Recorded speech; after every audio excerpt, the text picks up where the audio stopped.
Good morning students. आज हम हिंदी व्याकरण में समुच्चय बोधक यानी कंजक्शन के बारे में पढ़ेंगे। स्टैंडर्ड 8 चैप्टर नंबर 22 समुच्चय बोधक यानी कंजक्शन। बच्चों आपने अव्यय का नाम सुना होगा। अव्यय यानी आविकारी शब्द। जिन शब्दों के रूप कभी नहीं बदलते, वे हर परिस्थिति में एक समान बने रहते हैं, अव्यय कहलाते हैं। अव्यय के 5 भेद होते हैं। पहला क्रिया विशेषण, दूसरा संबंध बोधक, तीसरा समुच्चय बोधक, चौथा विस्मयादि बोधक और निपात। तो अव्यय का ही तीसरा भेद है समुच्चय बोधक कंजक्शन, जिसे हम अभी पढ़ने जा रहे हैं। तो ये समुच्चय बोधक क्या होता है? समुच्चय बोधक जिन शब्दों की वजह से दो या दो से अधिक वाक्य, शब्द या वाक्यांश जुड़ते हैं, उन्हें समुच्चय बोधक कहा जाता है। जहाँ पर, तब और वरना, किंतु, परंतु, इसलिए, बल्कि, ताकि, क्योंकि या अथवा, एवं, तथा, अन्यथा आदि सब जुड़ते हैं, वहाँ पर समुच्चय बोधक होता है। इन समुच्चय बोधक शब्दों को योजक भी कहा जाता है। कुछ शब्द जब भेद प्रकट करते हैं, तब भी शब्दों और वाक्यांशों को जोड़ते हैं। इसे अव्यय का एक भाग माना जाता है। इसी वजह से इसे समुच्चय बोधक अव्यय भी माना जाता है। जैसे बच्चों यहाँ देखिए, निम्नलिखित वाक्यों को ध्यानपूर्वक पढ़िए और मोटे काले शब्दों के कार्य तथा उद्देश्य को समझिए। उदाहरण स्वरूप हम यहाँ लेते हैं, माता और पिता बच्चों को प्यार करते हैं। मैं बाजार गई थी ताकि सब्जी ला सकूं। तुम झूठ बोलते हो, इसलिए मैंने तुम्हारा साथ नहीं दिया। किसी को सताना नहीं चाहिए, बल्कि उसकी सहायता करनी चाहिए। राधा तथा श्यामा की आपस में बहुत बनती है। मैं तुम्हारी मदद नहीं करूंगी क्योंकि तुम मेरा कहना नहीं मानते। उपर्युक्त वाक्यों को आपने देखा कि ये शब्द दो शब्दों अथवा दो वाक्यों को आपस में जोड़ रहे हैं। ये सभी समुच्चय बोधक अव्यय हैं। अतः हम कह सकते हैं कि दो शब्दों, दो उपवाक्यों या दो वाक्यों को जोड़ने वाले शब्द समुच्चय बोधक या योजक कहलाते हैं। समुच्चय बोधक को योजक भी कहा जाता है। योजक का अर्थ है जोड़ने वाला। समुच्चय बोधक के भेद। पहला भेद है समानाधिकरण समुच्चय बोधक।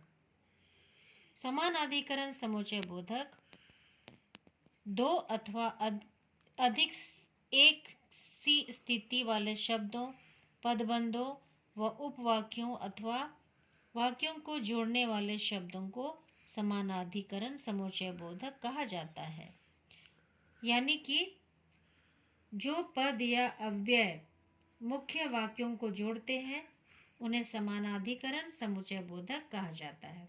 जहाँ पर और तो आते हैं, पर वहाँ समानाधिकरण समुच्चय बोधक भी होता है। जैसे राधा पढ़ी लिखी और संभ्रांत परिवार की है। राम और लक्ष्मण तथा भरत और शत्रुघ्न अपने पिता की आंखों के तारे थे।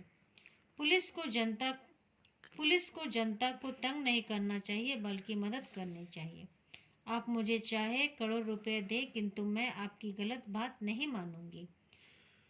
पीछे दिए गए वाक्यों में और तथा बल्कि और किंतु शब्द समान स्थिति वाले शब्द उपवाक्यों और वाक्यों को आपस में जोड़ रहे हैं, इसलिए ये सभी शब्द समानाधिकरण समुच्चय बोधक है। समानाधिकरण समुच्चय बोधक के और 4 भेद माने गए हैं। पहला है संयोजक। संयोजक है जो शब्द दो अथवा दो से अधिक शब्दों, वाक्यांशों, उपवाक्यों या वाक्यों को आपस में जोड़ते हैं, उन्हें संयोजक शब्द कहा जाता है। जैसे पूजा और सोनिया सहेलियां हैं। Next page. गांधी जी का जीवन हमें सत्य एवं अहिंसा का संदेश देता है। एवं राहुल बाजार गया तथा हलवाई से लड्डू लाया तथा उपरोक्त वाक्यों में और एवं तथा दो शब्दों अथवा उपवाक्यों को जोड़ रहे हैं, अतः ये सभी संयोजक हैं। संयोजक यानी जोड़ने वाले। दूसरा नंबर ख, विभाजक। विभाजक एक से अधिक शब्दों, उपवाक्यांशों या वाक्यों के भेद अथवा अलगाव को प्रकट करते हुए जो शब्द उन्हें जोड़ते हैं उन्हें विभाजक कहा जाता है। जैसे चाहे ये मानो चाहे वो मानो, दोनों एक समान है।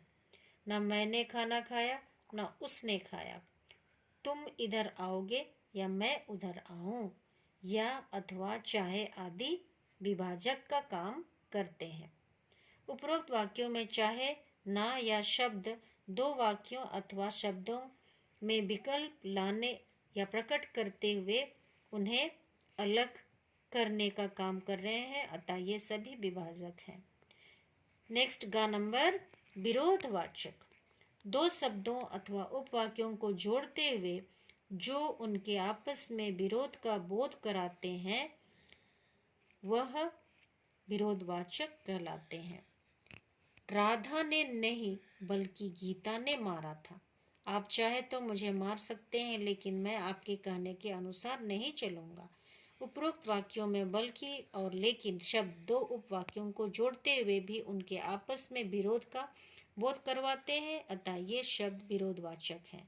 पर, परंतु, लेकिन, किंतु आदि विरोधवाचक प्रकट करने वाले शब्द हैं। नेक्स्ट 6 नंबर, परिणामवाचक। जो शब्द पहले वाक्य का परिणाम दूसरे वाक्य में बताने के लिए उपयुक्त किए जाते हैं उन्हें परिणामवाचक कहा जाता है। जैसे वह जल्दी में थी अतः बस ना पकड़ सकी, सतीश पहुंच गया था अतएव मुझे आना पड़ा, भूख लग रही थी इसलिए खाना खा लिया, पानी ज्यादा गिर गया इससे फिसलन हो गई, तो अतएव इसलिए इससे, ये सब परिणाम प्रकट करने वाले शब्द हैं। उपरोक्त वाक्यों में अतएव, इसलिए और इससे शब्द परिणाम स्पष्ट करने के लिए प्रयोग किया गया है, अतः ये परिणामवाचक शब्द हैं। दूसरा भेद है समुच्चय बोधक का। दूसरा भेद है व्याधिकरण समुच्चय बोधक। व्याधिकरण समुच्चय बोधक जो शब्द एक अथवा एक से अधिक आश्रित वाक्यों को प्रधान वाक्य से जोड़ते हैं या जोड़ने का कार्य करते हैं उन्हें व्याधिकरण समुच्चय बोधक कहा जाता है। जैसे मैं घर जा रही हूँ क्योंकि मुझे खाना पकाना है, मैं चाहती हूँ कि तुम खुश रहो, लोग बेटा चाहते हैं ताकि बुढ़ापे में वह उनकी सेवा करें, तुम मुझे मारा फिर भी मैंने बुरा नहीं माना, क्योंकि, कि, तुम, ताकि भी व्याधिकरण समुच्चय बोधक के शब्द हैं।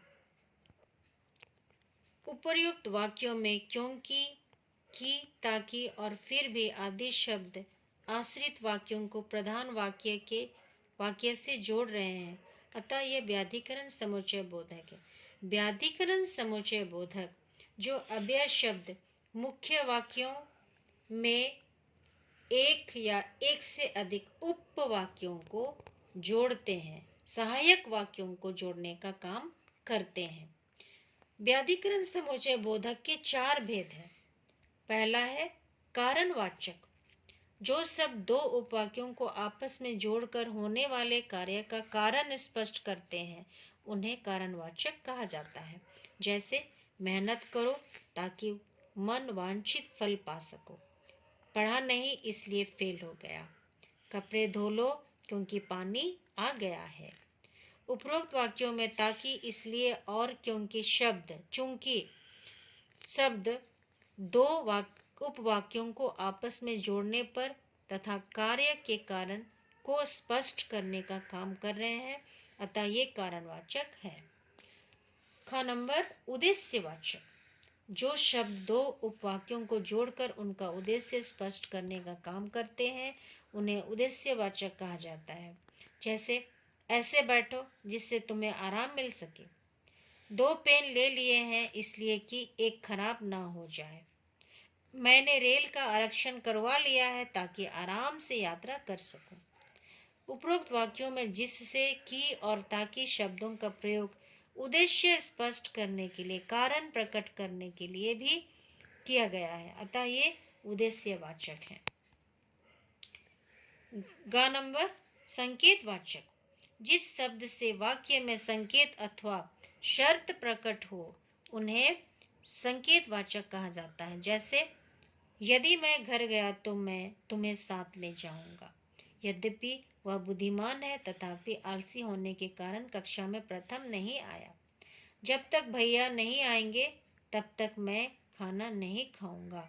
उपरोक्त वाक्यों में यदि, तो, यद्यपि, तथापि, जब तक, तब तक आदि शब्दों का प्रयोग 2 वाक्यों को जोड़ने तथा संकेत अथवा शर्त प्रकट करने के लिए किया गया है, अतः ये संकेतवाचक है।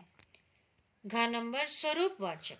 जिन शब्दों का प्रयोग पहले आए शब्द, वाक्यांश अथवा वाक्य का भाव स्पष्ट करने के लिए किया जाता है वह स्वरूपवाचक शब्द कहलाते हैं। जैसे जैसा कि आप जानते हैं यह पुस्तक तुलसीदास जी ने लिखी है।